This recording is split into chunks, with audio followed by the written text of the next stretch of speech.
Hello दोस्तों, कैसे हो दोस्तों। मेरी पिछली वीडियो मैंने एक स्पेशल टूल के ऊपर बनाई थी, जिस टूल की मदद से आप अपनी करप्ट विंडोज को रिपेयर कर सकते हैं। वायरस इन्फेक्शन अगर हो गया है तो सिस्टम को ठीक कर सकते हैं। इवन रैंसमवेयर से इनक्रिप्टेड डेटा को भी आप वापस पा सकते हैं। और इस टूल का नाम है रिस्टोर एक्स।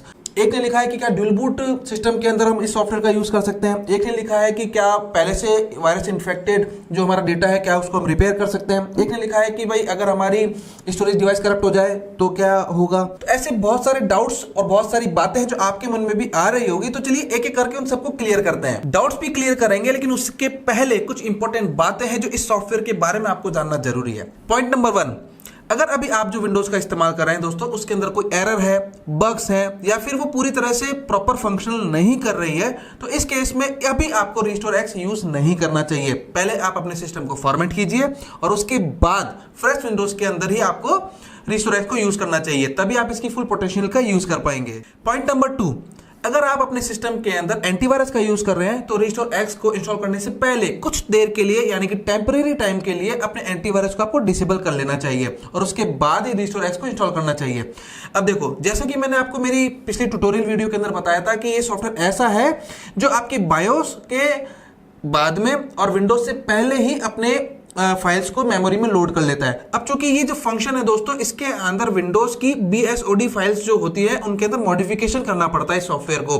और अगर आपके सिस्टम के अंदर एंटीवायरस है और कोई भी ऐसा टूल जो आपकी ऑपरेटिंग सिस्टम की कोर फाइलों के अंदर चेंजेस करता है, तो एंटीवायरस उसे एज ए वायरस ट्रीट करता है और उसको फंक्शनल नहीं करने देता है। तो इस तरह की जब कोई लेजिटिमेट सॉफ्टवेयर को कोई भी एंटीवायरस डिटेक्ट करता है, जबकि उसके अंदर कोई भी ना वायरस है ना कोई मॉलवेयर है, लेकिन फिर भी वो एज ए वायरस ट्रीट करता है, तो इस तरह की चीज को फॉल्स पॉजिटिव अलार्म कहा जाता है। एंड फॉल्स पॉजिटिव अलार्म का मतलब ये नहीं है कि सॉफ्टवेयर जो वायरस इन्फेक्टेड है, ठीक है, चूंकि ये आपके ऑपरेटिंग सिस्टम की कोर फाइलों की BSOD फाइल्स के अंदर मॉडिफिकेशन करता है, तो इस वजह से एंटीवायरस को लगता है कि ये हार्मफुल है, जबकि ऐसा है नहीं, ठीक है। तो इसको फॉल्स पॉजिटिव अलार्म कहा जाता है। वैसे आप गूगल के ऊपर भी सर्च कर सकते हैं और इसके बारे में, यानी कि फॉल्स पॉजिटिव अलार्म के बारे में और ज्यादा जानकारी ले सकते हैं। थर्ड पॉइंट, जितना आपका काम का डेटा है आपको सिर्फ उन्हीं ड्राइव्स को प्रोटेक्ट करके रखना है। अननेसेसरी डेटा को प्रोटेक्ट आपको नहीं करना है। वो इसलिए क्योंकि जैसा कि मैंने आपको बताया था कि ये टूल क्या करता है, आपकी जितना भी डेटा है उसका स्नैपशॉट कैप्चर करता है। विंडोज और डेटा का स्नैपशॉट ये C ड्राइव के अंदर कैप्चर करता है, और जो जहां पर ये कैप्चर करता है उसको जीरो पार्टीशन कहा जाता है। ये वाला पार्टीशन, यानी कि जो ये वाला स्टोरेज एरिया है दोस्तों, इसको आप ना देख सकते हैं, ना मॉडिफाई कर सकते हैं, ना इसको आप ट्रांसफर कर सकते हैं। तो ये जितना भी स्नैपशॉट कैप्चर करेगा ये आपकी C ड्राइव के अंदर ही स्पेस को कंज्यूम करेगा। तो इसके लिए जरूरी है कि आपकी C ड्राइव के अंदर अच्छा खासा फ्री स्पेस होना जरूरी है। एग्जांपल के लिए मान लीजिए कि मैं मेरी C ड्राइव और D ड्राइव को प्रोटेक्ट करके रखना चाहता हूं, ठीक है। तो अब आप यहां पे देख सकते हैं कि मेरी जो D ड्राइव है दोस्तों, इसके अंदर अभी लगभग 250 GB का डेटा है, ठीक है। तो 250 GB का डेटा को स्नैपशॉट के अंदर कैप्चर करके रखने के लिए जरूरी है कि मेरे सिस्टम के अंदर कम से कम 120 GB का फ्री स्पेस होना चाहिए, ठीक है। अब ऐसे ही C ड्राइव के अंदर भी जो कंज्यूम हो रखा है दोस्तों डेटा, ये मान लीजिए है 245 GB का, तो लगभग 125 GB ही C ड्राइव के लिए भी चाहिए होगा। तो कुल मिला के 250 GB का फ्री स्पेस मुझे C ड्राइव के अंदर चाहिए, ठीक है। और जाहिर सी बात है, सिर्फ एक स्नैपशॉट के जरिए तो काम हमारा बनने वाला है नहीं, तो स्नैपशॉट को आपको बार बार भी लेना है या फिर आप शेड्यूल भी कर सकते हैं। तो जितना ज्यादा आप स्नैपशॉट अपने सिस्टम के अंदर सेव करके रखना चाहते हैं, उतना ज्यादा आपको C ड्राइव के अंदर फ्री स्पेस की नीड होगी। तो ये बात आपको हमेशा ध्यान में रखनी है और C ड्राइव को हमेशा उसी हिसाब से आपको मेंटेन करके रखना होगा। अभी सारी बातें सुनकर के आपको लग रहा होगा कि फिर तो C ड्राइव के अंदर काफी सारे फ्री स्पेस की जरूरत पड़ेगी, और जितना ज्यादा फ्री स्पेस उतनी बड़ी ड्राइव हमको लगानी पड़ेगी, यानी कि ज्यादा पैसे खर्च करने पड़ेंगे।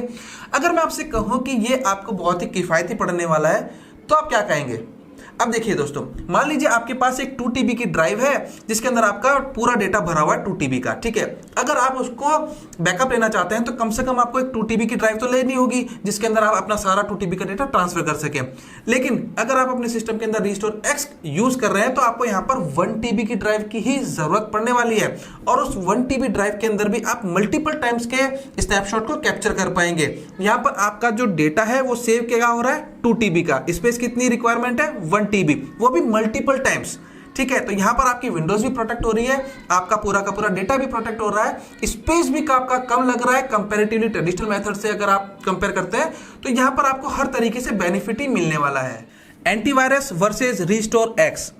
अब देखो यहां पर आपको ये समझना होगा कि रीस्टोर एक्स जो है वो एंटीवायरस का कोई सब्स्टिट्यूट नहीं है, ना ही ये कोई इसी तरह का एंटीवायरस प्रोग्राम है। ठीक है, तो पहले दोनों की फंक्शनैलिटी को समझ लेते हैं। ठीक है, आपके सिस्टम के अंदर अगर कोई एंटीवायरस है तो वो क्या करता है, जो भी आप काम कर रहे हैं उसको रियल टाइम के अंदर स्कैन करता है, उसके अंदर वायरस की छानबीन करता है, और अगर उसके अंदर कोई वायरस होता है तो वो किल कर देता है। इसी तरह से अगर आप ऑनलाइन कोई काम कर रहे हैं तो रियल टाइम के अंदर आपके नेटवर्क को स्कैन करता है। अगर आपको यूएसबी डिवाइस लगा रहे हैं तो वो उसको भी स्कैन करता है, उसमें वायरस है या नहीं है, अगर मिलता है तो उसको डिलीट कर देता है। और हर एंटीवायरस के अंदर वायरस की एक डेफिनेशन फाइल होती है जिससे वो आइडेंटिफाई कर पाता है कि वायरस है, मॉलवेयर है, रैंसमवेयर है, उनकी कैटेगरी और उनको आइडेंटिफिकेशन कर पाता है। लेकिन रीस्टोर एक्स दोस्तों ये कोई एंटीवायरस नहीं है, ना ही कोई एंटीवायरस का सब्स्टिट्यूट है।